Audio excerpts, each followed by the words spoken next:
Lo bueno de ser así un poco más mayor, por no llamarme viejo, y dedicarme a esto de las redes sociales, pues es que claro, como norma general, os saco unos cuantos años de ventaja en esto del tema de la investigación de lo paranormal, del misterio y todo esto, por norma general.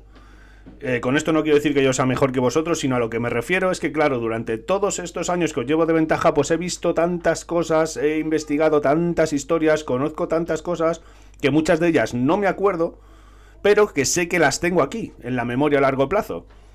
¿Qué pasa? Que cuando me pongo a pensar en qué vídeos puedo grabaros para que os guste, que os entretenga, pues me van viniendo con cuentagotas todas estas cosas que he visto a lo largo de los años y digo, ¡buah!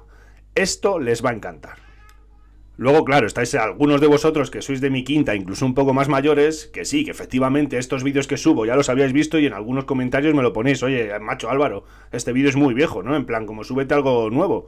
Pero claro, es que lo que no entendéis es que estos vídeos, para el 70% de la gente que me ve, que son más jóvenes, son la primera vez que lo ven incluso. Entonces les sorprende igual o les puede sorprender como nos sorprendió a nosotros la primera vez que lo vimos. Y al fin y al cabo lo que busco en este canal pues es descubrir a la gente o abrir la cabeza a la gente a todos estos temas de lo paranormal, el misterio, y estos vídeos pues vienen muy bien, y porque sean viejos no quiere decir que sean peores. En fin, a lo que voy con todo esto, ¿vale? Es que el otro día estaba viendo el típico coñazo este de las noticias de los ovnis, que si Canadá ha derribado, que si Estados Unidos ha derribado más ovnis, todo esto que nos están metiendo ahora en la cabeza, ¿vale? Y se me vino a la mente la entrevista que os voy a poner a continuación. Para los que no sois de mi quinta, el nombre de Gary McKinon seguro que nos suena. Y para todos aquellos que sí que lo sois y que sí os suena, seguro que estáis diciendo, hostia macho, esta entrevista la vi yo, ya me acuerdo. Y también mola recordar cosas de antes. He de decir que la gran mayoría me agradecéis que suba estos vídeos, porque me pasó ya con el anterior, el de Jiménez del Oso, con este gran personaje, que muchísimos de vosotros me habéis escrito diciendo, joder macho, me has traído a la mente todos esos recuerdos de mi infancia, de mi adolescencia, de mi juventud, que yo veía esos programas, que yo escuchaba esos canales de radio, que leía sus libros, y eso también pues mola. Me mola que la gente, ¿sabes?, pues recuerde estas cosas como yo y también se emocione. En fin, pero vamos a lo que nos toca hoy. El personaje de hoy, Gary McKinon. Gary McKinon es, digamos, un hacker, por llamarlo de alguna manera, aunque creo que él en sí no se considera un hacker, pero bueno, en su época fue un hacker, porque hoy por hoy yo creo que estará en prisión si no está trabajando para los gobiernos, los mismos que le capturaron, ¿vale? Y en fin, este tío estuvo todo el año 2001 y el año 2002 entrando como Pedro por su casa en los archivos secretos del Pentágono y la NASA. ¿Bien?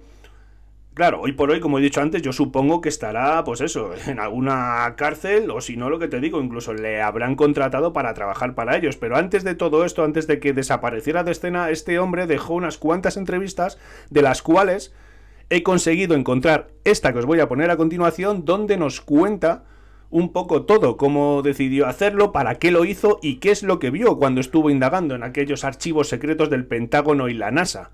¿Qué es lo que vio, chicos? Recordamos que esto son todo cosas de ultra secreto, ¿vale? Que esto ya no estamos hablando de conspiraciones que te puedes creer o no, sino que estamos hablando de archivos secretos. Bien, claro, todo esto si nos creemos la versión que él nos cuenta, está claro. Si empezamos con que este tío está mintiendo, pues bueno, apaga, vámonos, y para qué vamos a grabar más vídeo. Pero vale, voy a dejar ya el rollo y voy a poneros la entrevista de Gary McKinon. He de decir que es un poquito extensa, pero la verdad es que es bastante interesante. Y por poneros un titular, lo que más me sorprendió a mí, para que empecéis a darle al coco antes de ver la entrevista, sería este: agentes no terrestres. Ahí os lo dejo, darle un poquito al coco y os animo a que veáis la entrevista. Ahí lo tenéis, vamos con una intro y dentro vídeo.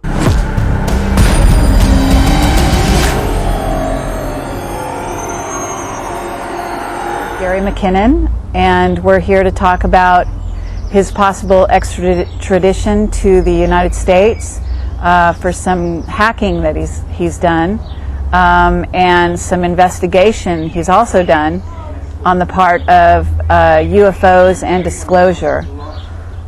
So Gary, maybe you can tell me what it is that the U.S. government is really sort of on about in regard to you, and your perspective on it. The main thing that concerns me, I've made full and frank admissions all the way down to police interviews that yes, I did obtain unauthorised access to these systems. But they're piling on these ridiculous damage claims. And I've since found out that for it to be worth a year in prison in America for an extradition case, it has to be worth at least $5,000 damage because it comes under cybercrime. So, as if by magic, lo and behold, every machine I was on, I'm accused of causing exactly $5,000 worth of damage to. So it's patently untrue. And in my opinion, and the opinion of others more well-informed than me, the pressure they're bringing to bear has more to do with where I've been and what I may have seen. Okay, so yeah, I found that very interesting that they were actually claiming damage, because my understanding is you were on a dial-up modem and that you didn't even download files. So how is it that you actually did any damage? They've got no explanation. I mean, they just claim it. And under this new extradition law, you don't have to provide any evidence, which is ridiculous. And also, it hasn't been signed on your side of the water. Congress, Senate hasn't ratified it, so at the moment it's a treaty with only one signature. Okay, and you had one hearing, and when was that exactly? The last one was, I think, in the middle of May or towards the end of May, I'm not sure. And you have another one coming up in July, is that right? No hearing scheduled as yet. We've got till June the 21st to make representations to the Home Secretary, and then after which time he'll make his decision as to whether or not the extradition is allowable. And then if he decides that it is allowable, which I'm sure he will, then I can go in the appeals process. Okay, and so once you're in the appeals process, you're still safe over here, so to speak, in terms of they actually can't do anything to you yet. Is that right? That's correct. Yeah, I mean, I've been on bail now, £5,000 security for months and months, and since before that, for 4 years since the arrest. So for 4 years, yeah, you've been March on. 2002, they arrested me. Wow. Okay. So maybe you could explain exactly what you're in for, or up for, I guess might be a better word. Apparently, it's 7 counts of intentional malicious damage and unauthorised access, each count carrying 10 years maximum each. And previously, the American government had tried to do some deals with me, whereby they said, if you don't force us to go through extradition and just come across of your own free will, then we'll give you only 3 to 4 years in prison, most of which you can serve in your own country after the first 6 months or 12 months. I said, fine, that sounds great, give me that in writing. Guess what happened? I didn't get it in writing. So I said no to the various deal offers. So it looks like on paper they said to me, if you don't accept the deal, we'll prosecute you to the max. That's a verbatim quote from Ed Gibson, who was the attaché of the US Embassy in London at the time. And to me, that's not a deal. A deal is something arrived at after reasonable discussion between 2 or more parties. Absolutely. Not saying, here it is, if you don't take it, we'll prosecute you to the max. So yeah, I think they do want to try and push for the full 60, 70 years in prison, which is ridiculous considering they had blank passwords and in other words, no passwords. Right. So let's get into that a little bit. You basically, I don't know if you want me to use the word hack. I don't know if you consider yourself a hacker or did at the time. I never did consider myself a hacker at the time. And also basically all I was doing, because it was an administrator level account, let's not forget, with full control of the local machine, with a blank password. So it was almost like logging on. So let's back up one minute here, and exactly what were you looking for when you were doing this? At first I was looking for anything to do with UFOs. As I got more into the subject and listened to more serious talk and discussion about the subject, and was introduced to the Disclosure Project, and realised that there were 400 witness testimonials from people that had worked from everything in civilian air traffic control, up to military radar operators, right up to men and women in charge of whether or not to launch nuclear missiles. I thought these are surely credible people. And the whole suppressed technology thing of it, which kind of grabbed my humanitarian side. I thought, crikey, we're having wars over oil, we're burning fossil fuels, polluting the environment. We have old age pensioners dying in Britain because they can't afford to heat themselves because the fuel bills are so high. So I thought, why on earth is this technology being sat on? I can see perhaps some of the arguments that may be forwarded, what if terrorists had free energy, or terrorists had anti-gravity, or, what if terrorists had guns? Everything's dual use. Sure. Yeah, if you protect it, make it tamper-proof, anything, but just get it out to the public, because surely everyone should have it. Okay, but as far as the hacker community, you said, I believe, in some of the things I read, that you came across a lot of other sort of interested parties that were investigating the same places you were, and were aware that they were blank passwords and were able to get into via the administrative sites. Is that right? Yeah. I mean, I would have been surprised if there wasn't anyone else. Because it wasn't even really a hack to get into. It was just large-scale phishing for blank passwords.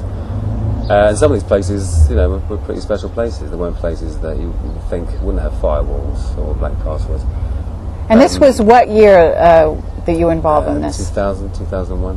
Mm-hmm. So it's not that long ago, so computer systems should have been, especially for government and military and NASA, you would think they would be covered. Absolutely. For things like that. In fact, I think they're supposed to be federal guidelines, Mm-hmm. So in a way, you did them a favor. Isn't that true? Yeah, you could look at it like that, because I'm sure, the other connections that were there, Turkey, Holland, Germany, all across the world, you see the IP address list of who's connected to the machine, then you can look it up and find out which countries they're in, and even which businesses own the IPs. And I don't know whether that was foreign governments, it could have been Al-Qaeda, or it could have been someone else just like me, just snooping around, who knows. So you've got these administrators, basically, that got found out because of what you did. Wouldn't you, is that what we can assume? No, it's good to clarify that it's the administrator account. A lot of the time on a corporate network or a large organisation like the Army or the NASA isn't actually used. There isn't an administrator. But it's a built-in account, so you can't delete it. You can rename it. But that's for, say, if someone wanted to do something system-wide across the whole network, they would use that account to log in remotely, because that gives you full control over the machine. But it doesn't actually refer to a particular person. Oh, so no particular worker involved in that maintains the site or anything? That's correct, yeah. Although obviously they must have IT staff that look after things. Right, and didn't you encounter one such person, or was he an IT guy that on the other end? Yeah, he was a network engineer. Because I had graphical remote control of the machines, it was literally like sitting on the chair opposite the screen, opposite the monitor. I think I must have got the time zone wrong when he was working late hours or whatever, but he obviously saw the mouse moving across the screen. And next thing I know, WordPad flashes up, and someone types, "Who are you?" And I panicked, didn't want to get caught. Thought very quickly on my feet and turned around my own investigations into an explanation to answer him. And I said, "I'm from Nippernet Security, which is the non-classified internet protocol and router network. And I've discovered some unauthorized scanning coming from this machine. And I'm here to investigate it." And he immediately, as a good employee of mine, human nature, tried to impress me with his knowledge and showed me this, did a virus scan, and pretty much showed me that the machine was clean. Wow. And then moved along. And he was never the wiser, or because I know that this was linked Maybe somehow to, well, right. But my understanding was it was linked somehow to you actually getting caught, a month later, or I don't know how much longer? I can't actually remember when that incident took place. I was doing this every night, all night, practically for 2 years. Not really looking after myself very much. So dates and things are a bit mangled. So this was a real passion of yours, in other words? Oh, yeah. And would you say, was the passion for information related to UFO and hidden technology? Was that kind of your passion, or what would you say is your passion in that regard? I passionately believe that we should all have this technology, and not so much, obviously, if you could confirm the existence of extraterrestrials and their contact with us, then that would be good. But to me, it was more important to have this free energy system. Okay. So what did you find out? About free energy and anti-gravity, unfortunately, nothing at all. But the UFO thing, as far as I'm concerned, it may sound circumstantial to some, but as far as I'm concerned, it's proven. As part of the disclosure project, there was Donna Hare, a NASA photographic scientist, who had up to secret clearance. was in Building 8 of Johnson Space Center, she says in her testimony, and that one of her colleagues was doing some photographic work, invited her over to look at it, and she saw high-res satellite imagery, maybe 0.5 above the treetops. I think it was like a white disc, and she at first thought, oh, it's a blob in the emulsion, some kind of fault with the photographic process. And he said, well, look, blobs in the emulsion don't have perfectly formed shadows going in the same direction as the trees, etc., etc. All the detail was there. And she basically was saying that they had this whole place in Building 8 for airbrushing out UFOs on a regular basis, because they then, sell on their imagery to universities and the like. And having been all over other NASA installations already, I assumed the blank password scanning method would work the same in Johnson Space Center, and it did. Once I was in there, I used various network commands to strip out the machines that were in Building 8, and got onto those. And the very first one I was on literally had what she said. I can't remember if it was filtered and raw, processed and unprocessed, but it was definitely folders whereby there was a transformation in the data taking place between one and the other. These folders were full of images in a proprietary NASA format, or in a format I'd never seen before, no JPEGs or GIFs. They're also 200 to 300 megabytes in size, and being on a 56k dial-up modem, there's no way I was going to download it. It's like 5 minutes per megabyte. So what I did, the remote control program that gives you graphical control of the machine, turned the resolution right down, turned it down to I think 4-bit color, and then on the desktop of the NASA machine, navigated to the folder, double-clicked on the first image. The application launches, the image comes up on the screen, but it's still very, very slow. And what I saw, I was hoping to see exactly what she was describing, sources and very definite imagery. Mm-hmm. And what instead I saw was, I assume it was the Earth. This was in sort of shades of grey, but you had the Earth's hemisphere, I think about 2/3 of the screen, and then halfway between the top of the hemisphere and the bottom of the picture, there was a classic sort of cigar-shaped object, but with sort of golf ball domes, geodetic domes, above, below, and this side, and I assume the other side as well, so the left and right as well, and with very slightly flattened cigar ends. No seams, no rivets, no sort of telemetry or antennae or anything like that, and it just had a feeling of not being man-made. There was none of the sort of signs of man-made. So in essence it was a craft, is what you're saying? Yeah. And when I first saw the top half of it, I thought, a boring satellite picture or something. But as more of the thing was revealed, it was obvious it wasn't like any satellite I'd ever seen. Wow. And I've been space mad since I was about 14, so I've seen lots of pictures of satellites. Okay, so you knew what you were looking at to some degree. So basically, did you feel, I guess during those 2 years that you were doing this investigation, threatened by what you were doing? Were you, in other words, technically you got caught out by one guy, right? Was that the only time? No, that guy, that network engineer sort of saw me but didn't realise that I shouldn't have been there. The chap that actually caught me was in NASA when this photograph was about 3/4 of the way down on the screen. And you see the mouse move, he right-clicks the local area network connection icon, chooses disconnect, bash, that's me.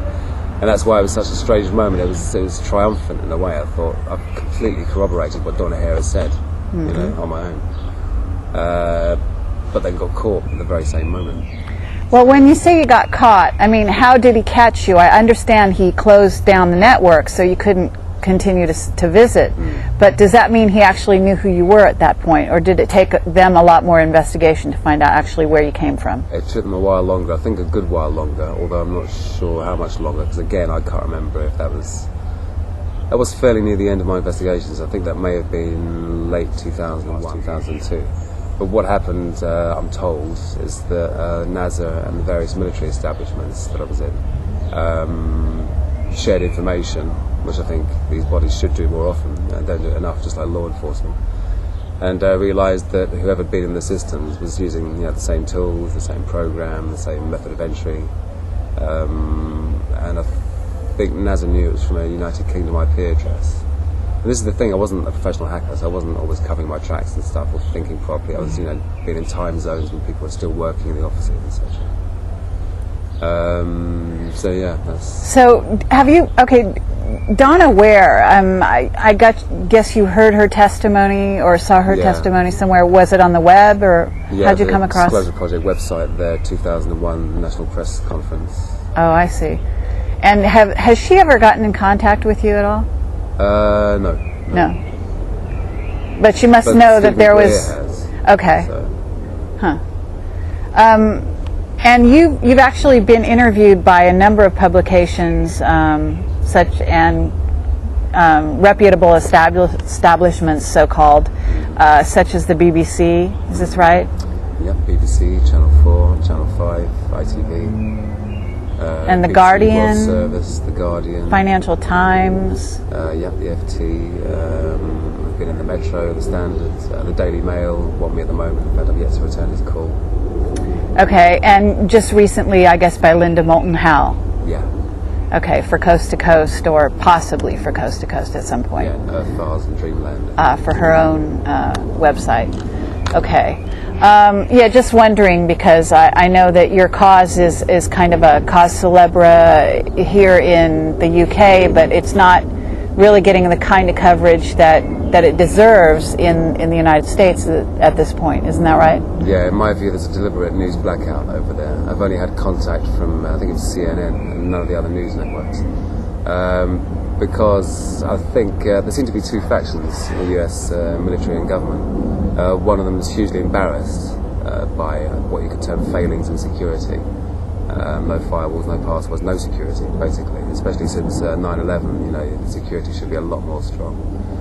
And the other faction seems to want it all out in the open and to have a big show trial, a big circus trial, and say this is what happens to hackers. Oh, I see. To use you as a scapegoat kind of a person. Well, that sounds unfair, and it sounds like, just from the most obvious level is that why didn't they just hire you, since you basically pointed out a real hole in the system. They could have brought you on board. It sounds like you're not totally against security, computer security. No, not at all. And I've got great respect for law enforcement agencies and military agencies. When they're thinking correctly. But I think these days they know I'm in complete disagreement with years and years of not American foreign policy. I hate when people say, it's American this, American that, because it's not the American people. It's just you've been the victims of a succession of very bad governments with very short-termism outlook. So I think they know that I wouldn't work for them. And how does the British government actually treating you, or have you had any interactions with members of the British government? Obviously, write to MPs and that sort of thing. But I am very disappointed when you think the first thing the British government did with this was hand it over on a plate to the American government. All the evidence was in London. My hard drive was in London. I was in London. I'd made a full and frank admission to all the unauthorised access. All the details were there. And at first the police here were quite friendly. They said, you may get 6 months of community service, just helping the community at large, etc. But when they went over to America and had meetings with the Office of Naval Intelligence, and I think possibly the Air Force Office of Special Investigations as well, they came back with a completely different attitude. Very, very heavy, very, very serious. And then you suddenly got all the headlines about criminal masterminds and all this rubbish. Right. And isn't it true that you also sort of were inspired by War Games to some degree, the movie? That's a kind of a misquote by John Ronson. Oh, okay. I said I had seen that. Right. But that wasn't really inspired. What actually inspired me was The Hacker's Handbook by Hugo Cornwell, who is now Peter Summer at the London School of Economics. Oh, really? That was the first hard information publication I've read. In fact, the first issue was banned by the UK government. It had to have a reprint and stuff taken out. But now he's basically teaching, isn't that right? Yeah, I'm not sure what he lectures in though. Oh, okay. All right. Well, that's very interesting that you sort of got into this via someone who's, I guess you certainly could say, working for the establishment on some level, right? But he wrote a book about hacking. I mean, hacking is a way of finding out information. It's kind of slang for somebody who's an investigator, but maybe not liked, or not appreciated by the powers that be, right? Okay, yeah, like a journalist hacking away at the typewriter. So, can you tell me what else you found?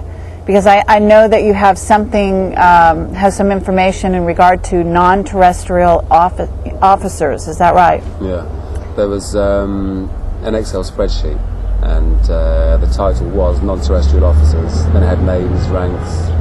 It wasn't a long list. Didn't even fill the whole screen, I think. Well, could you just generally say how many?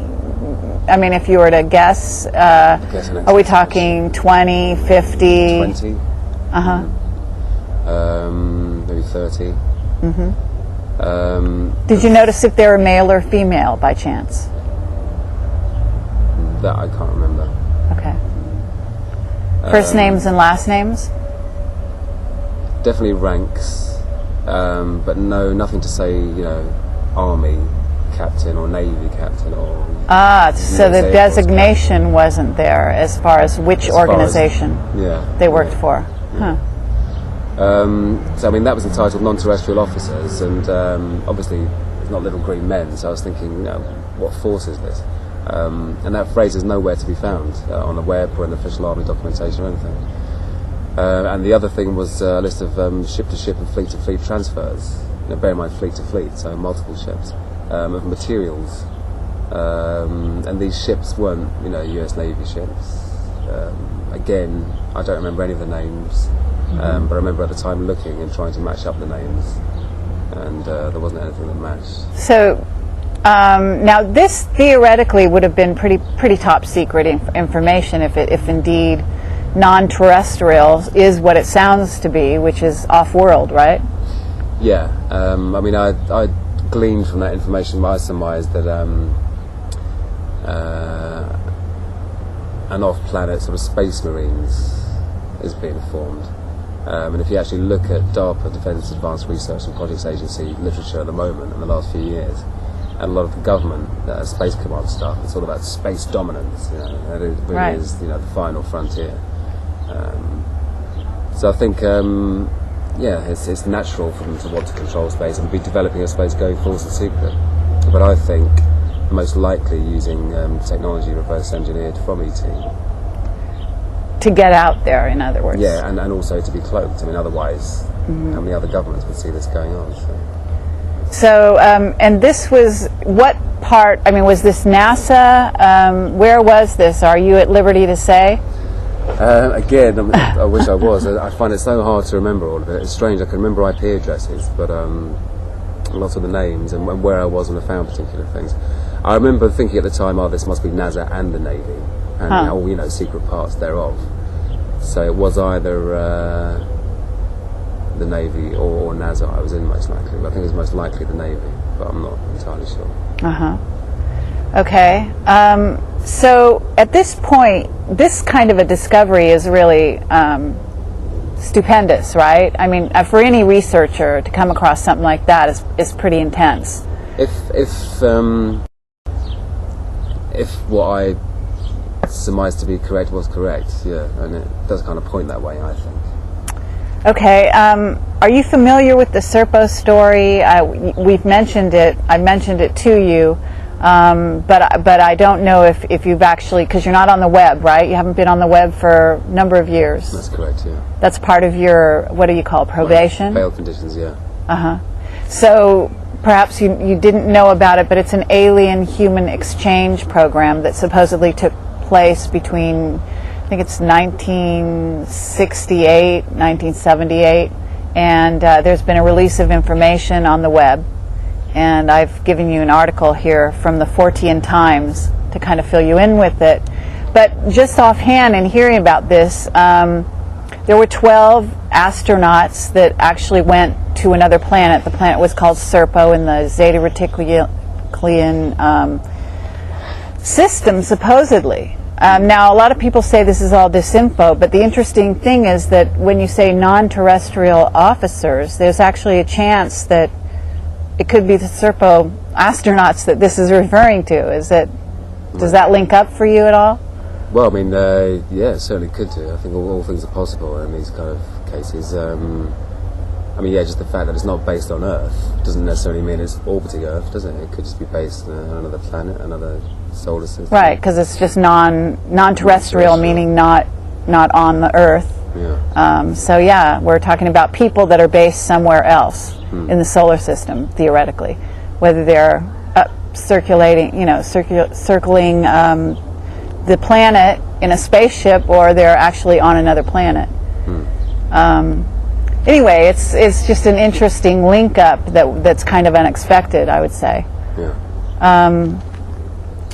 So what exactly happened to you when like sort of the blow by blow of when you got discovered?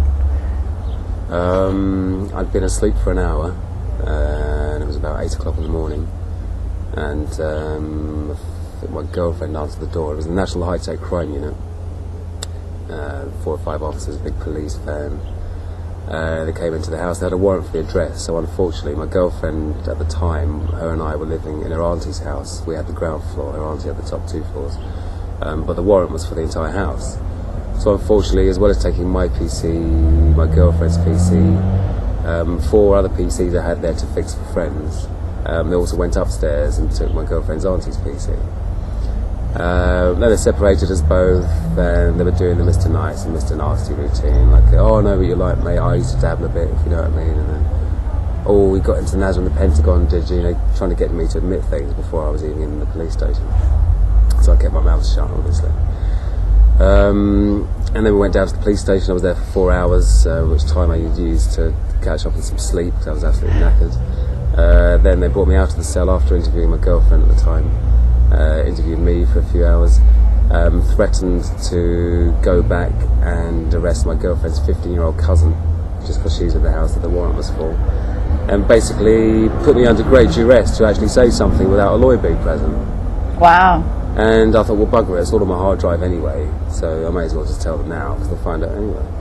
And that's been my sort of style ever since, just full and frank admissions to the unauthorised access and the material I did download, but not the ridiculous claims of damage. So, and then after that, I had 2 police interviews, the second of which the police had just been to, I think, Washington for the ONI, Office of Naval Investigation, possibly AFOSI as well. And they had a very different tone then, were very, very serious and asking me more and more questions and actually trying to get me to admit to being places that I hadn't been in, which I found interesting. And then November of 2000, having been arrested in March, in November of 2000 the Department of Justice said they intended to apply for my extradition. They didn't actually apply for it then, but said they intended to. And then we waited and we waited and we waited, nothing happened. And then along came the 2003 Special US-UK Extradition Act only, which required no evidence whatsoever on the part of the Department of Justice to be provided in order to take a UK citizen. Now, we can't do that to a US citizen. You're protected by your constitution. Mm-hmm. And this treaty is only been signed by the British, not signed by the Americans. Right, so 400 people are currently under threat of being extradited with this. Are they? Yeah, and America has extradition agreements with 119 countries, and only Britain and Ireland agreed to extradite their own nationals without evidence. It's a ridiculous situation. And there's also I guess there's the Guantanamo Bay sort of specter out there. Yeah, someone said to me, they said the fact that most people in Guantanamo Bay haven't even had trials yet, so they're not proven to be terrorists, although I'm sure many of them may be. Whereas I've allegedly directly attacked American military sites. So, sounds like a good one-way ticket to me. And also the fact of this military order number 1, where you have a secret military tribunal, no right of appeal, no right of comment. They declare national security, and the whole thing is just in a black hole from then on. So you have a lawyer, is that right? Absolutely, yeah. Uh-huh. And I get legal aid here because I'm unemployed. You get free legal advice. Okay. And has your lawyer, I don't know whether you're at liberty to say or how they're going to be sort of supporting you in this? We felt that District Judge Nicholas Evans, who ruled in my last hearing, didn't really properly address all of the main points we brought up. I'm not sure if he's really qualified or experienced enough to have properly addressed them, and perhaps that's why he didn't. So we feel that we've got a better chance on the appeal of getting things changed. Also, we're actually trying to get the law changed, because it's not just about me, it's about many other people, and the fact that you can be extradited without evidence. So we're trying to get judicial reviews in motion and put some pressure on, and we've got petitions going, etc., etc. Okay, and you have a website, isn't that right? That's right, yeah, freegary.org.uk. Okay, very good. So maybe you can tell me what it is that you sort of thought when you saw the non-terrestrial officer list. I thought, wow, I'm really onto something here. But that, along with the material transfer thing, was the only two things I found. And bear in mind, this is, 99% of the time you find nothing, absolutely nothing. I was trawling these systems for years, and obviously there were times I did know where I was, but it was very, I knew I was in the Pentagon, obviously. Sure. But a lot of the time, when you're first getting your entry into the fringes of the systems to try and obtain deeper entry and then leverage control, you were kind of shooting blind at first. Mm-hmm. And there's a chap over here, Peter Warren, an investigative journalist, who tells me that he went over to America to interview the top brass, and said, to say to them, why are you pursuing this guy so vehemently? Why is this the first extradition in a hacking case ever? And someone apparently said to him, it's not because of what he's done and what he's saying, it's where he's been and what he may have seen that he's not saying. So. Okay, well, let's pursue that for a second. Is there some stuff that you haven't come across that is sort of your ace in the hole, that you're holding, some cards you're holding? If there was, I wouldn't tell you. Oh, really? Okay. Fair enough. And there's a sense that if you have information, that it would be stowed somewhere safe. Because, look, people disappear every day, isn't that right? Mm-hmm. So, hopefully you protected yourself on some level. I'm not going to disappear. Yeah. Okay. So, in a sense, are you actually considering yourself a bit of a warrior? You're fighting a battle? No. I'm certainly in conflict. Mm-hmm. But well, what I mean is like, in a sense, you're fighting a battle for disclosure when all's said and done in the acts that you've taken part in. Isn't that right? I guess I am, but I get very impatient with this sort of cloak of grandness that a lot of people in this field tend to cloak themselves in. And to me, it's a job that has to be done. It has to be done, pragmatically. Uh-huh. So I don't really see myself as anything. I just want to I want to beat this rap, and then carry on following the UFO disclosure thing, but obviously through legitimate channels this time. Okay. So, just out of curiosity, have you thought of writing a book? I hadn't thought of it, and then John Wiley and Sons approached me, and they got me to write the blurb, the new book proposal document, and write some stuff on the back, Sure. Gary McKinon tells us this, that, and the other, and they said, oh, great, it sounds really good, wow, and then they had a meeting with their legal department from stateside. It's an American-based company ultimately, and that was it. Oh, they pulled the. Oh, wow. Gone, yeah. Well, I've got some people in Hollywood that might be interested. How do you feel about that? Okay, great. Stay in this country and film it. Okay, very good. Okay. So, as far as your background, you're not really a skilled, educated IT guy. Is that correct? I mean, do I have that right? I am skilled, but I've got no formal qualifications. Uh-huh. But when you started this sort of search, had you worked in the field? Oh, yeah. I mean, I had my first computer at 14. Learned to program in BASIC, then I learned to program in Assembler. And then didn't do any computing work for a long time, but it was a hobby. Graphics programming, OpenGL, artificial intelligence, games programming. And then went to study computing, but found I had a lack of ability at high-level maths. So I couldn't even start the computer science degree. So they bumped me down to a higher national diploma, and I still had trouble with higher level maths, so I had to leave that altogether. and just went to work in it.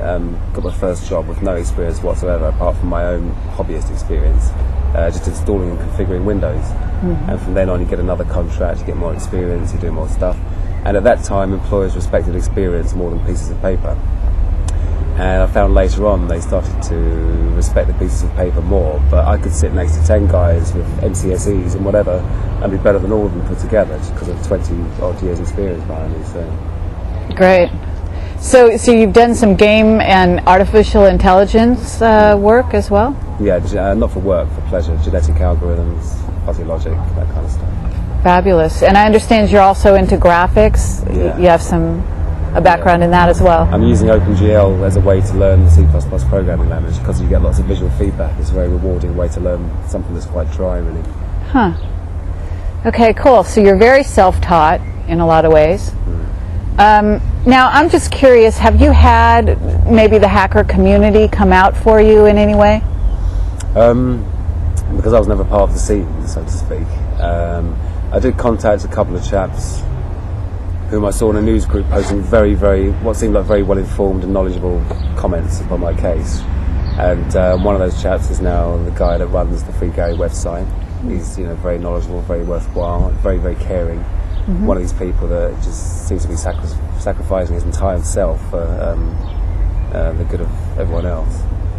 And I've read some stuff that lots of hackers are angry. I've read that hackers have said, if Gary goes to jail in America, we'll hack the bejesus out of the American government. Please don't do that, chaps. Do you have other people that are sort of in there batting for you, like family, friends? I mean, my mum's a tower of strength, But I'm lucky enough to have 4 parents. I speak to my stepdad and my real dad a lot, and my stepmum, not quite so often because she still lives in Scotland. But yeah, friends incredibly supportive. I mean, having told me to stop doing what I was doing, they didn't really know exactly what I was doing, but they knew I was in places I shouldn't have been. And they're all saying, it's very silly, you shouldn't do that, and trying to discourage me from doing it. And then they were very angry when it first came out that I'd been caught. But yeah, they're incredibly supportive. Okay. And I think the best thing is when we just make jokes about it, because it's quite dark sometimes, thinking, God, I could be facing 60 years in jail. So it's right. good to keep a sense of humour. Okay. When you do investigation for 2 years, I'm sure that a lot of it sort of goes into the back of your head somewhere. And I was just curious whether or not of course I don't know what you're reading lately or anything, but if you ever find things that collaborate what you might have come across, that kind of thing. Yeah. I mean, my story in itself, just that hacking story, I didn't find out. Well, there was only a few items. So, there's nothing more that I've forgotten. That is all there is. The Excel spreadsheets. And the picture. But you're absolutely right. Having read lots of stuff recently, I've had so many people get in contact with me, and thanks to all of them sending me books and DVDs and being unemployed and stuff, it's really nice to have something for your brain to chew over. Sure. And I did realise there were places I'd been, which I didn't know at the time, but I've since found out are apparently hotbeds of UFO activity. China Lake. Well, certainly, I guess Johnson Space Center. Well, yeah, absolutely, Johnson Space Center. A couple of NSA machines in Fort Meade as well, actually. So yeah, the stuff, I do think I probably was in places that were more sensitive than I realised at the time. I probably missed a whole lot of stuff, So you did keyword searches, isn't that right? Well, no, once you're actually, you have to become, it's no good just being an administrator of the machine. You have to become what they call in a Microsoft network the domain administrator, so you've got full control of the entire network. Once you've got that, you can run a program. I used one called Land Search, I think, at the time, which just searches every single computer and picks up files of certain types. But unfortunately, at that time, it wasn't good enough to look for keywords within the files. So I had to get creative with file names. Wow. So you could have just missed something that was top secret just because it was called, some innocuous name that didn't, trigger any idea. And also, I eventually realised there was one network I was on, I won't say which, where because of the technique of rather than going around with a CD and installing Windows in every machine individually, you create what's called an image, and you shoot that image across the network onto each machine. On this particular network, the image had been made with a blank administrator password, so I had 5,000 machines, all with blank administrator passwords. What was the question there? How do you search something like that? Oh, right, yeah, that's what I started to realise. This was just too huge a job for one person. Right, I thought, absolutely. It could take me years and years and years. And it did become boring, because most of the time you find nothing. And also my relationship was going down the pan. I'd left my job. I was going down the pan. Wasn't eating properly, wasn't washing properly. It was a proper unhealthy obsession. So you were really motivated, though, on a certain level. Yeah, I felt I was doing something that would ultimately be for benefit a lot of people. So. Well, I think there are a lot of people out there that would support sort of the right to know on a certain level. Certainly free energy. And if we're sending officers off-world then what are we doing using things like the space shuttle, the ancient machinery that's blowing up in space? Yeah. And I think what you're saying about hacking to find stuff out, I think I wouldn't advise anyone to do it or anything like that. But there's plenty of times in history where you can only gain freedom by breaking the law. Jesus himself, I remember in the Bible, telling people off where poor people were stealing food off the tables, and they were, cutting their hands off. And he's like, yeah, they're poor, they're starving. Let them steal a little bit. How's it going to hurt you? Right. Would you, do you envision a future for yourself? I'd like for this whole thing to be dropped, or at least to be tried in my own country. That's the first thing. That's obviously taking up a lot of my energy at the moment. Beyond that, I'm absolutely fed up with fixing people's computers, and I'd like to follow my singing ambitions, which is where my main passion lies, singing and songwriting. Oh, great. Okay. I'm sick of machinery and technology and fast living and profit and... Okay. So, is there anything else that you'd want to, tell people that kind of about this experience, about where you were at those 2 years? Obviously, it's a few years later. You're kind of older and wiser, but is there a message within what you were doing back then? Kind of, if you can place yourself back then. Always listen to your girlfriend. Okay, I hear that. Very good. Okay, well, this is Carrie Cassidy, and we've been talking here with Gary McKinon, and having a beer out in a pub, the back of a local pub here in London, on the outskirts. Isn't that right? That's correct. And I do have one other question. I'm wondering, do you think to this day that you've got organizations that are using that kind of administrative blank password, duplicating desktops? Right. Well, I'm not sure, but is it the Government Accounting Office over there, or the General Accounting Office? They put out a report every year appraising federal security and critical national infrastructure.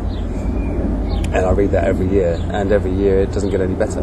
Wow. So I think I'd stake a hefty amount of money that if I went and did that again today, that you could probably do the same thing again. Yeah. So what that actually means is that there could be easily some people out there that are coming across the same things you are. I reckon. Yeah. They're just not getting caught. Yeah. Right. Now, just in terms of the ET situation, did you ever have a sighting yourself, or have you ever, had any interactions with other races, other beings from other planets? No, I saw something once when I was about maybe 11 or 12, I think, and it was just a light in the sky. It was night time. And it wasn't moving in a straight line, it was moving very erratically. It had a general direction, but it was moving very erratically side to side. I thought, well, it's not a meteor, it's not a satellite, but I didn't know what it was. It wasn't an aeroplane, the sort of lateral motion was quite fast. Okay. My stepfather had seen some stuff and had dreams about UFOs. He lived in Falkirk near Bodybridge, and Bodybridge is now quite a hot spot for UFO sightings. Yeah. And he was a sci-fi fan and got me to sci-fi when I was young, so that kind of sowed the seed of this kind of stuff. And also, God, just the thought of meeting beings, from somewhere else. I mean, it'd be better than swimming with dolphins, wouldn't it? Good point. So, did you do any investigation of your own governments, or are you at liberty to say? Let me put it this way: our government security is very, very, very, very good. Oh, really? Computer security, yeah. How about that? That's very. But then again, so is the CIA's. I mean, Langham, for instance. Langley. That's very, very, very, very good as well. So but you were able to get into the Pentagon. You were able to get into NSA. Yeah, but that wasn't via breaking their security mechanisms as such. That was via a very old technique called trust relationship exploitation. So you start off, say, on a Navy logistics site, which isn't well protected, and because you're already coming from a .mil internet address, then all the other .mils trust you. Ah. So you gradually, go up the hill and get in deeper. Huh. So were you reading emails during this time? Were you able to come across that kind of thing? No. I made it a personal rule not to read people's emails. Oh, that's interesting. I mean, I was looking for documentation, not communication. And if you once you'd started reading emails, I mean, crikey, what a load of data to sift through. It would just be ridiculous. What about the Majestic? Are you familiar with the Majestic site, website with Majestic documents, top secret documents, that some of which have been sort of exposed? Yeah, I've heard about that. See, at the time, I wasn't really in the sort of UFO scene, as well as not really big in the hacker scene. So there's lots of stuff I wasn't aware of, and if it had been, I probably would have done a better job and got more out of it. But as far as I know, the Majestic things aren't proven to be real or false yet, are they? And I don't like to accept anything that I don't know is absolute fact, which is why I went to find out for myself. Right. Rather than Okay. All right. Well, thank you very much, Gary. This has been great. And we're going to try to call Jerry Pippin now, who's helped set this up for us. And we hope to hear a lot more from you. Love to know what you're carrying in your back pocket, so to speak. I hope the day will come when disclosure allows you to actually reveal as much as you may have come across. Well, I didn't say I was carrying anything on my back. Absolutely. I understand, but you got to understand that there's always the question, and it's a fascinating subject. All right. Well, thank you.